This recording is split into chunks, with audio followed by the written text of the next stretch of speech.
It's John Bow from Mora Bushcraft. This video is all about bushcraft knives, what you need to look for, what you need to be aware of. If you're interested in that, stick around. First up, the Mora Companion. Now this is made by a company called Mora Knife in Sweden. They are a staple brand within the outdoor industry. It is nice and cost effective. It's £15. What makes it so good for bushcraft and wilderness living and wilderness travel is the edge. Okay, it has what's called a Scandinavian or flat grind.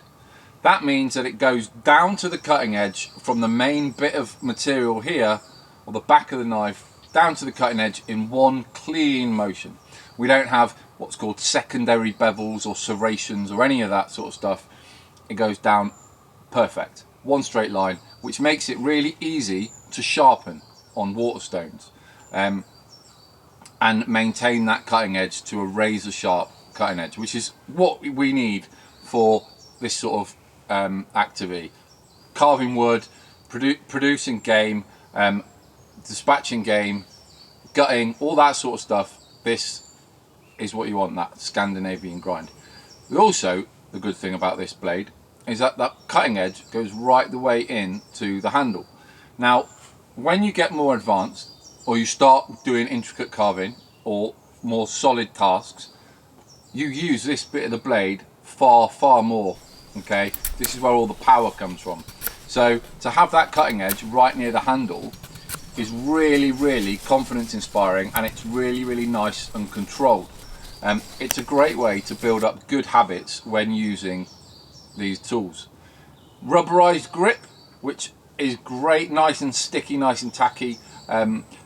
Really good for if your hands get wet or sweaty in the summer, or they're covered in fish guts. Yeah, they're really nice to use. Some of the drawbacks is that the spine of the knife is actually slightly rounded. So when you do, or if you do come to scrape your ferrocerium rod to create sparks, the Mora knives with the rounded spines don't produce any sparks because they're not sharp enough. It doesn't have that nice 90-degree angle on there. Some people get around that by filing it flat, okay? But it's just something to be aware of. It has what's called a stick tang. So that means that this section of metal continues down to about here, all right? And it tapers down, it's like a little stick. Some people call them rat's tails tangs. Stick tangs is what I've always known them as, and it stops there. It's just something to be aware of. It doesn't make them any sort of, it doesn't make them worse. It just means that when you come on to more serious tasks like battening, truncating, you run the risk of snapping the blade. I've never seen one snap in the 15 years I've been teaching bushcraft, but I have seen photographs of it. So yeah, just something to be aware of.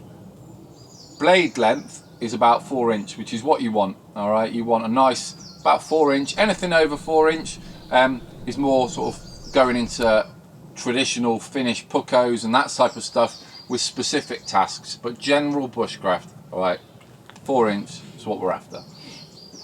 Nice plastic sheath in a lovely orange colour, which makes it hard to lose in the woods. They come in all sorts of colours. You can get pink, blue, green, yellow, whatever you want. We've selected orange because it's the thing that stands out most in the woods as a foreign object. So if someone drops it, you can spot it a mile off. Little clip to hang on your belt. Nice and cost effective, 15 quid. Mora, buy them on Amazon. That would be where I would start for children. If you're running a kit on a budget, if it's your first knife and you're not entirely sure whether you want to actually get into this thing that's called bushcraft, this would be where I'd go to start with. Your very first knife. It was my very first knife, Mora Companion. Good to go. Next up in the mix then is this, the Condor Pterosaur. Again, this was a student knife, so again we've gone for orange, but they do it in green, I think. This is a bit more robust, and what I mean by that is that this knife is actually a full tang. The Pterosaur actually this blade or bit of metal runs all the way down to the base here, so it's continuous metal all the way through the handle, which gives it, some may argue, more strength. It has a thermo-molded plastic handle, which is not as comfy as the Mora, but it is textured. It will give you slightly sort of better grip. The cutting edge itself doesn't actually go all the way into the handle on this. It goes very, very close. And this section of unsharpened material is called a ricasso. Don't worry too much about that sort of stuff. A 5mm ricasso is more than good enough for all your sort of, it still give you all the power you need and everything like that.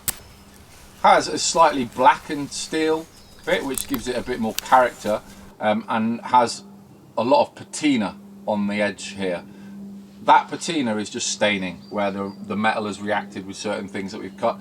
It's absolutely fine. It gives it a bit more protection and a bit more character on the blade. The reason it looks like it does is because we've beasted these tools, essentially. We've pushed them as far as we dare, and if we think that they are quality and we're happy to sort of recommend them to people, then we'd do a video about them. We don't get paid for it or anything like that. I don't get any money for this, but this is something that I would personally recommend for somebody that's got about £30 to spend on a bushcraft knife. Slightly more robust, double the price. Is it double the performance? Probably not, but it gives you a bit more strength and a bit more confidence when doing a bit of battening and that sort of stuff. Again, 4-inch blade, Scandinavian grind, has a extruding pommel from the handle, which is designed to be able to crush things. I don't know why you do that, but they put it on there. Yeah, generally pterosaur, leather belt loop, plastic sheath, pops in, nice and secure. Good job, Condor. Next up then, we are starting to get into the more classic or traditional looking tools. This is the Castrum Forest number 10. Now, we've stepped up a bit, all right, in regards to quality, in regards to feel, and in regards to blade shape, blade thickness. So we've gone into now a 4mm thick blade, all right. You can see that it's a full tang. The metal runs all the way through the handle. It has these little black liners on there to add a bit of character. And the handle is made out of curly birch, all right, which is lovely for tool handles. Little brass rivets to hold the knife in, giving you that mechanical grip now, as opposed to just glue like the Mora and the pterosaur. Again, Scandinavian grind. All right, there's a running theme through all of these. Scandinavian grind's the way forward. 4-inch long, finger choil or finger groove just here. Very, very, very small ricasso. Again, that's the sort of stuff you want to be looking at in the knife world when you're buying. Really comfortable in the hand, really, really comfortable. Leather sheath. This is about 75 to 85 pounds now, so we have properly stepped up in regards to A, quality, but B, cost. I bought this for my very, very first proper bushcraft knife many, many years ago, and it's been beasted, it's been beaten, it's been neglected, it's been resharpened, it's been loved again, and it is still going strong. The Castrum Forest number 10, if you've got £75 and that is the max you've got to spend on a tool, I highly recommend this. Again, razor sharp 90-degree edge for all those sparks. Really nice bit of kit. Next up then, we have got the Lars Falt bushcraft knife. Now, again, it's made by Castrum, okay? It's designed by a guy called Lars Falt in conjunction with Castrum. If you don't know who Lars Falt is, just check him out. He's a bit of a sort of guru when it comes to all this bushcrafty malarkey. Again, 4-inch thick blade. We've got into now 5mm territory when it comes to steel thickness to really give you that confidence that this blade is not going to snap. It's more like a pry bar than anything else. Still got that Scandinavian grind. It's still got that Scandinavian grind, guys. And very, very, very small ricasso, because that's where all the power's coming from. Couple of brass rivets, mechanical grip, again curly birch, nice and easy to maintain. 90-degree bend, This is about 130 quid on the market now. 130 quid. We're starting to get into sort of serious money for these tools now. It's just really nice. It's a lovely, lovely blade. Battening, truncating, game prep, making things. That one knife that you have in your bag, you're just like, yep, I know it's going to perform. This was the knife that I worked my way up to when I really knew what I sort of wanted in a bushcraft knife, and this was the nearest thing that I personally could find. Yeah, nice curved handle, good to go. Bit of patina on there. The Lars Fault, 135 quid, leather sheath. It's just solid. So, the last knife I've got to show you, the Wild Way Bushcraft Instructor's Knife. I'm really, really proud to be part of the design team that made this.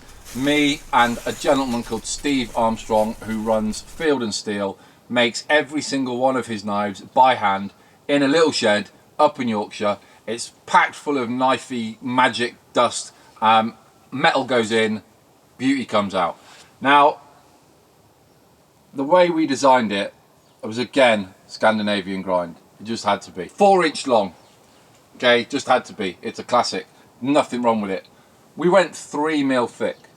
Now, because that Lars Fault knife that I used to use is so thick, I found that when you were doing any sort of carving or any sort of intricate carving, it would just dig in, and although you could do it and get some good results, I'm not disputing that, I felt that this, having a thinner profile, it just allowed it to be so much easier.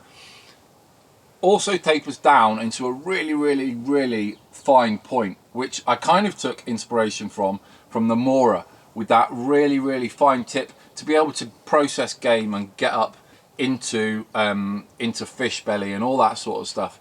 It's also really nice for making little notches. The handle, we went away from wood. Now, I love wood, but sometimes it swells or sometimes it can split. We went into G10, which is a wonderful material that is actually completely non-porous. So there's no way that anything can get into here. You could leave it submerged in water and the handle would be absolutely fine. Nice Wild Way Bushcraft brown and green colour. Again, magical full tang. And the sheath itself is Kydex, which is like a plasticky, thermo-moulded, doesn't swell, doesn't split. I do a lot of canoeing and a lot of bushcraft near water. My leather was swelling, my leather was rotting. It just, things weren't constantly the same every single time I picked the blade up. So we went with Kydex. Not everyone's taste, but you know, that's fair enough. Really small ricasso, nice little finger choil, and the texturized grip of that G10 is absolutely lovely. Now, it's handmade individually by order. Cost wise, £220. I'm not saying that if you're just getting into bushcraft you need to go out and buy this. I am not. If you were just going out into bushcraft, smash out that Mora. If you wanted something that had been tried and tested and was nice and robust, I would go with the Forest number 10. All right, the Custom Forest number 10. But if you wanted something that had been handmade in the UK, not mass produced, then I could highly recommend the Wild Way Bushcraft knife. But it does exactly the same as everything else. All right, it does exactly the same as the Mora. It cuts wood, it can batten wood. It's just a little bit more refined. It's designed for my use and the instructors that I'm lucky enough to work with at Wild Way, and then people around the world that have picked them up. Yeah, that's the knife. Okay, the Wild Way Bushcraft Instructor's Knife. It says instructor's knife, doesn't mean you have to use it to be an instructor. It's just we designed it. So there we go, guys. I hope that has been useful.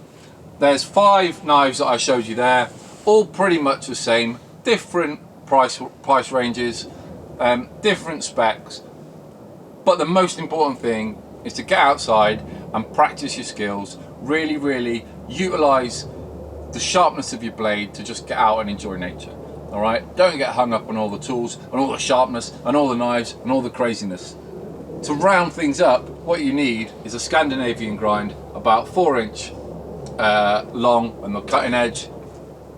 The rest will take care of themselves. You've decided which knife you're going to get. Now you're interested in axes. You need to check that video up there. Until next time, guys. See you in the woods one day. Bye.